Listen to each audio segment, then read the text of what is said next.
Hello friends, I hope आप सभी are पार होंगे। तो फ्रेंड्स, जैसा कि आप सभी जानते हैं कि मैं आपको लास्ट क्लास में फोना के एनिमल्स, फोना में जो हिमालय रीजन में जितने भी एनिमल्स आते हैं वो मैंने तुम्हें बताए थे और तीन तुम्हें याद करने के लिए बोले थे। ठीक है, उनमें से कौन कौन से थे? एक तो थे लेपर्ड था और गोल्डन ईगल था और एक ब्लैक बियर था। क्या था? ब्लैक बियर था। ठीक है, तो फोना के मैं फोना क्या होते हैं? Fauna all the animals present in a particular region is called fauna. क्या होते हैं? All the animals which were present in a particular region is called fauna. ठीक है, तो अब हमें डोंट मिस आउट से पढ़ना था। चैप्टर 3 लैंडफॉर्म्स एंड लाइफ हम पढ़ रहे हैं। ठीक है, पेज नंबर है 48। Ganga. Ganga is the Indian name of the largest river originating in the Himalayas. Ganga India की सबसे बड़ी रिवर है, लार्जेस्ट रिवर है। ऑरिजिनेट कहां से होती है? हिमालय से होती है। देखो, कल मैंने तुम्हें परसों की लास्ट क्लास में कब बताया था? इसमें बताया था। ठीक है, गंगा कहां से ओरिजिनेट होती है? हिमालय से ओरिजिनेट होती है। In English Ganges is also used. English में इसको क्या बोलते हैं? गैंगेज बोलते हैं। क्या बोलते हैं? Ganges. Nearly 2500 kilometre is length है भाई। यहां से यहां तक इसकी कितनी लेंथ है? 2500 kilometre. And this river numerous tributaries. क्या है इसकी ट्रिब्यूटरीज? क्या होता है भाई? देखो, जो भी सहायक नदियां इससे मिलती है, क्या है? जो सहायक नदियां यहाँ पर मिलती है वही क्या हो जाती है? गंगा की ट्रिब्यूटरी हो जाती है। क्या हो जाती है? गंगा की tributary. Some of them like Yamuna and Ghagra also originate in the Himalayas. जो गंगा, जो यमुना और घाघरा रिवर है वो कहाँ से ओरिजिनेट होती है? वो भी हिमालय से ही ओरिजिनेट होती है। Others like the Son or Son originate from the Vindhya range of the south of the Ganga.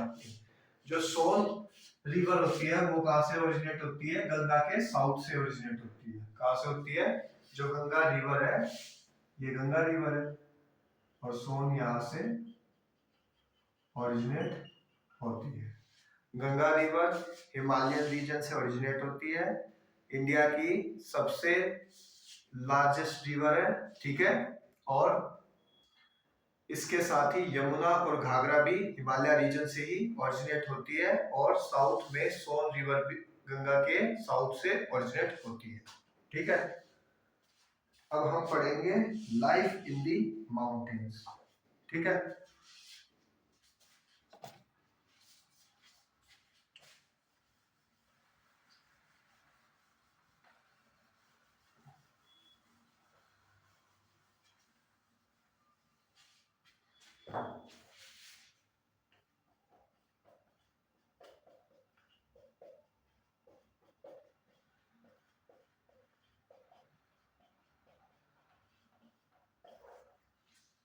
Mountains में लाइफ कैसी हमें देखने को मिलती है, यानी कि वहां का जीवन हमें कैसा देखने को मिलता है, आज की क्लास में हम यहां से पढ़ेंगे। ठीक है,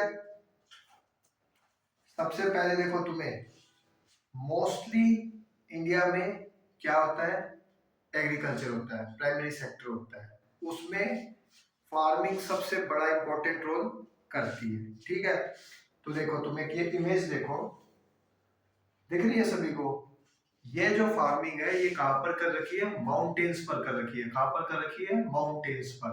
अब एक बात ध्यान से देख सुनना, माउंटेन्स पर अगर तुम पानी डालोगे तो उसके स्लोप के कारण क्या होगा? वो पानी नीचे गिर जाएगा क्योंकि उसका स्ट्रक्चर ही ऐसा है। ठीक है, तो इसी प्रॉब्लम से का हल निकालने के लिए वहां के लोगों ने क्या किया? टेरेस फार्मिंग को स्टार्ट किया। देखो, क्या है टेरेस फार्मिंग? टेरेस फार्मिंग क्या होती है? जो ढलान वाली और जो माउंटेन्स पहाड़ होते हैं वहां पर ऐसे फार्मिंग की जाती है, सीढ़ियों की तरह बांट दिया जाता है उनको। पिक्चर में देखना एक बार ध्यान से, दिखाया हुआ है कि पिक्चर में फार्मिंग के उनको बांट दिया, ताकि जो जब पानी उन पर डाला जाए, कल्टीवेशन जब किया जाए तो क्या हो, वो पानी वहीं पर रुक जाए। ठीक है, देखो सीढ़ियों के वे में फार्मिंग कर रखी है ना, बिल्कुल जैसे कि जो हमारे स्टेप्स होते हैं, नीचे नीचे उतरते उतरते, ताकि वो पानी वहां पर रह सके और वहां की क्रॉप को फर्टिलाइज कर सके। ठीक है, तो यही होती है टेरेस फार्मिंग, जो कि पहाड़ों पर और स्टीप स्लोप्स पर, ढलानों वाले क्षेत्रों पर की जाती है।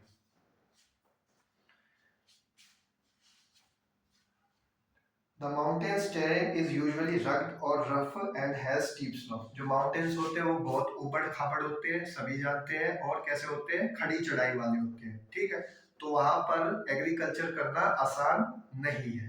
ठीक है, this means that regular farming can only be practiced in some valleys. तो रेगुलर फार्मिंग कहाँ पर प्रैक्टिस की जा सकती है, सिर्फ और सिर्फ वैलीज में।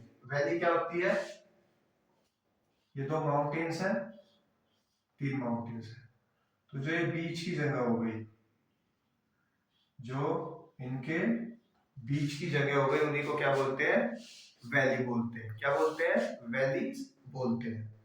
तो वैली की फुल फॉर्म हो गई, वैली की डिफाइन हो गई, a lower area between hills और mountain often with a river stream flowing through it. अब वैली में ना भाई, जहां भी वैली होगी मोस्टली तुम्हें एक रिवर जरूर देखने को मिलेगी।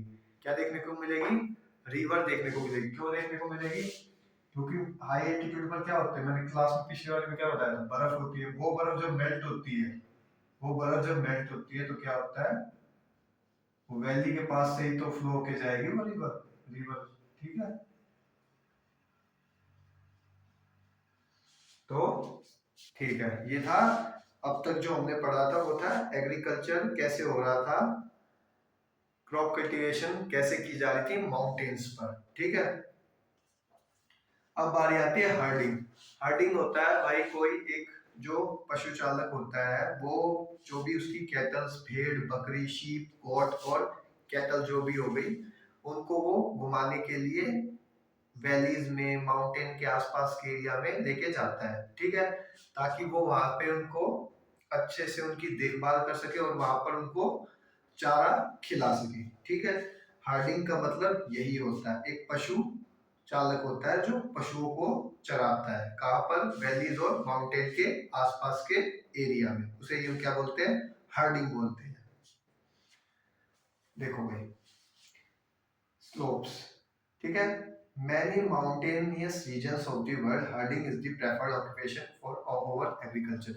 अब देखो भाई, एग्रीकल्चर मान लो माउंटेन्स पर 10% है। ठीक है, बाकी टोटली किस चीज पर डिपेंडेंट है, अदर चीजेस पे। एग्रीकल्चर मान लो 10% है। ठीक है, कितना है, 10% ही होता है, बस इतना ही होता है, क्योंकि वहां पर स्ट्रक्चर ऐसा नहीं है कि भाई आराम से खेती करो, जो मन में आए वो करो। ठीक है, ऐसा नहीं है। ठीक, तो वहां पे मोस्टली क्या होता है, हार्डिंग होती है। हार्डिंग क्या हो गई, पशु चालक अपने जो भी उसके कैटल्स होते हैं उनसे वो अपनी कमाई का साधन लेता है। उसके बाद टूरिज्म हो गया। टूरिज्म सभी जानते हैं क्या होता है, कोई प्लेसेस, घूमने वाली प्लेसेस जहां पर हम सभी घूमने के लिए जाते हैं, उसे ही क्या बोलते हैं, हम टूरिज्म बोलते हैं। टूरिज्म हिमालय रेंज में, सुना सभी ने, टूरिज्म हिमालय रेंज में पहाड़ों पर सबसे ज्यादा कमाई का साधन वहां के लोगों को देता है। एग्री करते हो, तुम्हारा मन किया ऊपर की तरफ नॉर्थन इंडिया में चलते हैं, थोड़ा ठंडी हवा खा के आते हैं। ठीक है, सभी का मन करता है, तो तुम क्या करते हो, दिल्ली से उठ के उत्तराखंड जम्मू कश्मीर क्या करते हो, वहां चले जाते हो। तो वहां जब तुम जा रहे हो, तो तुम इतने तो अच्छे हो गए ही कि वहां पर जाकर खर्चा कर सको, तो वहां पर टूरिज्म अफेक्ट हो गया। तो टूरिज्म अफेक्ट हुआ, तो उससे क्या हुआ, वहां की जो एरिया है वहां पर इनकम का साधन को क्या हुआ, इनकम जनरेट हुई। क्या हुई, इनकम जनरेट हुई। Tourism often an important source of income, ठीक है, for the people living in the mountain, जो कि वहां के माउंटेन्स के लोग वहां पर जो रहते हैं उनके लिए वो इनकम का साधन बनी। This crisp mountain air and scenic beauty attract many tourists। जो वहाँ की हवा होती है और जो वहाँ की सिनेटिक ब्यूटी होती है वो लोगों को आकर्षक करती ही करती है, ठीक है। जिसका मन होता है वो तो बिल्कुल जाता है, और जो थोड़ा अलग लेवल पे रहता है उसका मन कहीं जाने का नहीं करता, अगर वो भी वहां पर जाता है तो वो भी उस सिनेरियो को देखकर कैसा होता है, इम्प्रेस होता है, ठीक है। Some tourists also go to the mountains for such as, कुछ लोग स्पोर्ट्स के लिए भी जाते हैं माउंटेन्स पर। क्या क्या हो गए, स्कीइंग हो गई, हाइकिंग हो गई, और माउंटेनियरिंग हो गई, और पैराग्लाइडिंग हो गई, ठीक है। ये पैराग्लाइडिंग वही है भाई, वो मुझे उतार दो मुझे उतार दो, वो एक रील वायरल हुई थी कभी, वही था, ठीक। For many centuries, people have traveled to these uplands for pilgrims to holy ship. अब ये तो हो गया अलग टूरिज्म, तुम्हारे घूमने की प्लेस, बट माउंटेन्स रीजन में जो ऊपर नॉर्थन इंडिया की तरफ है वहां पर गॉड्स को बहुत ज्यादा प्रेफरेबल माना गया है, क्योंकि वहां पर माना जाता है कि गॉड्स का स्थान कहाँ पर है, हमारे बिल्कुल हिमालय रीजन में ही उनकी उत्पत्ति हुई है। तो जो भी होते हैं श्रद्धालु होते हैं वो कहाँ जाते हैं, वो भी वहां पर घूमने के लिए या फिर दर्शन के लिए, श्रद्धा के लिए, पूजा पाठ के लिए वहां पर जाते हैं। अब यहाँ पे तुम दो बातें ध्यान रखना भाई, पिलग्रिम्स और पिलग्रिम्स इमेज। पिलग्रिम्स और पिलग्रिम इमेज। पिलग्रिम्स होते हैं श्रद्धालु, यात्री, व्यक्ति जो तीर्थ स्थानों की यात्रा करते हैं। पिलग्रिम्स यात्री हो गए जो तीर्थ स्थानों की यात्रा करते हैं। पिलग्रिम इमेज वो हो गई जहाँ जिस चीज की वो यात्रा करेंगे, जैसे उनको केदारनाथ जाना तो केदारनाथ क्या हो गई, एक पिलग्रिम इमेज हो गई। बद्रीनाथ जाना तो बद्रीनाथ क्या हो गई, एक पिलग्रिम इमेज हो गई। जो व्यक्ति वहां पर गया दर्शन करने के लिए वो क्या हो गया, पिलग्रिम हो गया। क्या हो गया, पिलग्रिम हो गया। वैष्णो देवी माता पर एरिया है वो क्या है, पिलग्रिम इमेज है। क्या है, पिलग्रिम इमेज। और वो जो कोई व्यक्ति वहां पर पहुंच गया वो क्या हो गया, पिलग्रिम हो गया। क्या हो गया, Pilgrim. But an excessive inflow of visitors can also put the fragile mountain environment. But बहुत ज्यादा संख्या में, अब ये तो है नहीं चार ही व्यक्ति उठ के घर से चले गए माउंटेन्स की तरफ, पूरी दुनिया जाती है, सभी एग्री हो। तो होता क्या है, इस नाजुक पहाड़ों पर जब ट्रैफिक, हैवी ट्रैफिक हो जाता है तो वहां का एरिया अफेक्ट हो जाता है भाई। क्या होता है, वहां का एरिया इफेक्ट हो जाता है और डिफिकल्ट हो जाती है वहां पर बैलेंस करने के लिए। क्या हो जाता है, डिफिकल्ट हो जाती है वहां का एरिया को मेंटेन करने में, ठीक है। अब आगे पढ़ते हैं एक और चीज। देखो भाई, हमने हिमालय रीजन्स को क्या पढ़ा, एक टूरिस्ट स्पॉट भी होता है और एक होली सेक्रेड प्लेस भी होता है, यानी कि तीर्थ स्थान। क्या होता है, तीर्थ स्थान। Many traditional communities around the world consider mountains to be a sacred places and worship them. जितनी भी ट्रेडिशनल जो कल्चर सोसाइटी में रहती हैं वो हिमालय रीजन को, माउंटेन्स को बहुत ही श्रद्धा के वे में देखती है, ठीक है। तीर्थ स्थान के वे में उनको देखती है और उनकी उनकी पूजा करती है, ठीक है। ये सभी बातें ध्यान रखना। जिसमें से माउंट एवरेस्ट को बहुत ज्यादा इंपॉर्टेंस दी गई है। माउंट एवरेस्ट क्या था, तुम्हें पीछे वाली क्लास में मैंने बताया, ये देख क्या, mount Everest the highest mountain in the world. कहाँ है, हाईएस्ट माउंटेन कहाँ है, वर्ल्ड में। इसकी हाइट कितनी है, 8848 मीटर। कितनी है, 8848 मीटर, ठीक है। फर्स्ट इंडियन लेडी जो माउंट एवरेस्ट की चढ़ाई की थी वो कौन थी, बचेंद्री पाल थी। कौन थी, बचेंद्री पाल। और इनको क्या मिला था, जब इन्होंने चढ़ाई सक्सेस की अपनी 1984 में, उसी टाइम इनको क्या मिल गया, पद्म श्री मिल गया। क्या मिल गया, पद्म श्री मिल गया। उसके जस्ट बाद 2019 में क्या मिला उनको, पद्म भूषण मिला। ये अवार्ड्स होते हैं जब कोई सिविलियंस कोई अच्छा काम करता है, देश को रिप्रेजेंट करता है कि हमारे देश के व्यक्ति ने ये काम किया। आई बात समझ में। कौन हो गए, बचेंद्री पाल, जो बहुत ही यंग एज में माउंट एवरेस्ट की उन्होंने चढ़ाई की, और कब की? 1984 में की। और उसके बाद उनको क्या मिला? 2019 में पद्म भूषण अवार्ड भी मिला। एक थी अरुणिमा सिन्हा, जो बचेंद्री पाल से इंस्पायर हुई, उनकी छवि को अपने अंदर उतारा। उनकी जो एक लेग है वो ब्रोक, या फिर उनकी एक्सीडेंट के उसमें वो लेग नहीं रही, तो उन्होंने 22 की एज में ये उनके साथ एक्सीडेंट हुआ, तो उन्होंने, उनके अंदर जोश इतना था कि उन्होंने भी माउंट एवरेस्ट की चढ़ाई की। किसने की? अरुणिमा सिन्हा ने। और कब की उन्होंने माउंट एवरेस्ट की चढ़ाई? 2013 में की। कब की? 2013 में। इसके साथ ही वो रुकी नहीं वहां पर।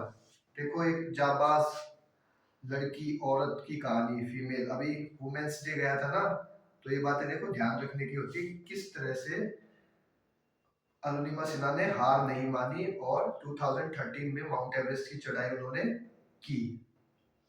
और उसके बाद उन्होंने माउंट विल्सन की भी चढ़ाई की, जो कि एंटार्क्टिका की चढ़ाई है, जो काफी ज्यादा कठिन मानी जाती है। और उनको अवार्ड मिला 2015 में मिला। कौन सा अवार्ड मिला? पद्म श्री अवार्ड मिला। कौन सा अवार्ड मिला? पद्म श्री। दो व्यक्तियों ने चढ़ाई की, चढ़ाई तो बहुतों ने की, बट जब रिप्रेजेंट करने की बात है, जब जब बिल्कुल फेस हुआ, तो वो कौन थे? बचेंद्री पाल और अरुणिमा सिन्हा।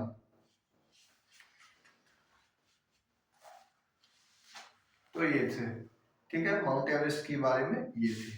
अब माउंट एवरेस्ट को अलग अलग उसमें अलग अलग नाम से जाना जाता है। नेपाल के लोग कुछ और बोलते हैं, ठीक है, तिब्बतियन कुछ और बोलते हैं, और हम लोग कुछ और बोलते हैं। बुद्धिज्म में कुछ और बोलते हैं और जैनिज्म में कुछ और बोलते हैं। अब मैं पर्टिकुलर नाम बता रहा हूँ कि किसमें क्या बोलते हैं।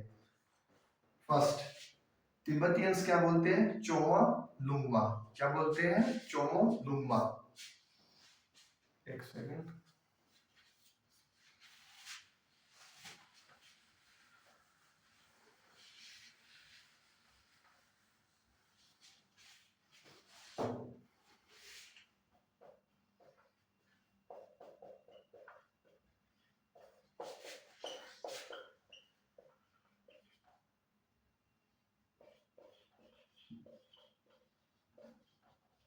क्या बोलते हैं? चोमो लुंगमा। उसके बाद इसको बोला जाता है mother goddess of the world. क्या बोला जाता है? Mother goddess of the world, यानी कि पूरे संसार की माता। कौन है? माउंट एवरेस्ट को बोला है, कौन बोलते हैं? तिब्बतियन लोग बोलते हैं। उसके बाद नेपालीज जो होते हैं वो सागरमाथा कहते हैं। क्या कहते हैं? सागरमाथा, जिसका मतलब होता है गॉडेस ऑफ द स्काई, यानी कि आकाश की देवी। क्या है? आकाश की देवी। सिमिलरली माउंट कैलाश इन तिब्बत, माउंट क्या तिब्बतियन क्या कहते हैं? माउंट कैलाश कहते हैं। क्या कहते हैं? माउंट कैलाश। ठीक है। अब जो ये है, ये जो माउंट कैलाश जो है, जो कि माउंट एवरेस्ट भी है, ये तिब्बतियन, जैनिज्म, बुद्धिज्म तीनों के लिए बहुत इंपॉर्टेंट है, क्योंकि यहीं से जो इंडियंस हैं उनके लिए किस चीज में है? शिव जी के रूप में। ठीक है। माउंटेन्स में हिमालयास को शिव जी का एक सिंबल माना जाता है कि वहां से उनकी, वहां पर वो रहते हैं, उनका जो निवास है वो वहां पर है। Such severance of mountain summit also found elsewhere in India. यही क्या है, पूरे देश में या विश्व में इन माउंटेन्स की छवि सभी को पता है, और सभी लोग इसको होली स्क्रिप्ट यानी कि तीर्थ स्थान और पूजा पाठ श्रद्धा के लिए यहाँ पर आते हैं और अपने जीवन को अच्छा रखने के लिए आशीर्वाद भगवान से मांगते हैं। ठीक है। तो माउंटेन्स इस तरह से हमारे जीवन में इम्पोर्टेंट रोल अदा करते हैं।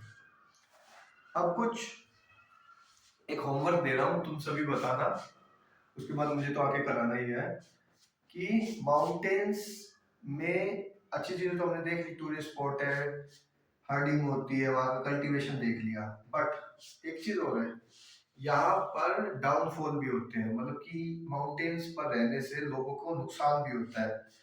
वो नुकसान क्या होता है, वो पॉइंट्स मेरे को बताना, ठीक है। बाकी कल मैं तुम्हें आकर अच्छे से डिटेल में बता दूंगा। तो हमने 51 पेज नंबर तक उसका अपर पोर्शन कंप्लीट कर लिया है। बाकी तुम्हें से नेक्स्ट वीडियो में बात करेंगे। तब तक के लिए थोड़ा खुश रहो, पढ़ते रहो और बस मौज लो।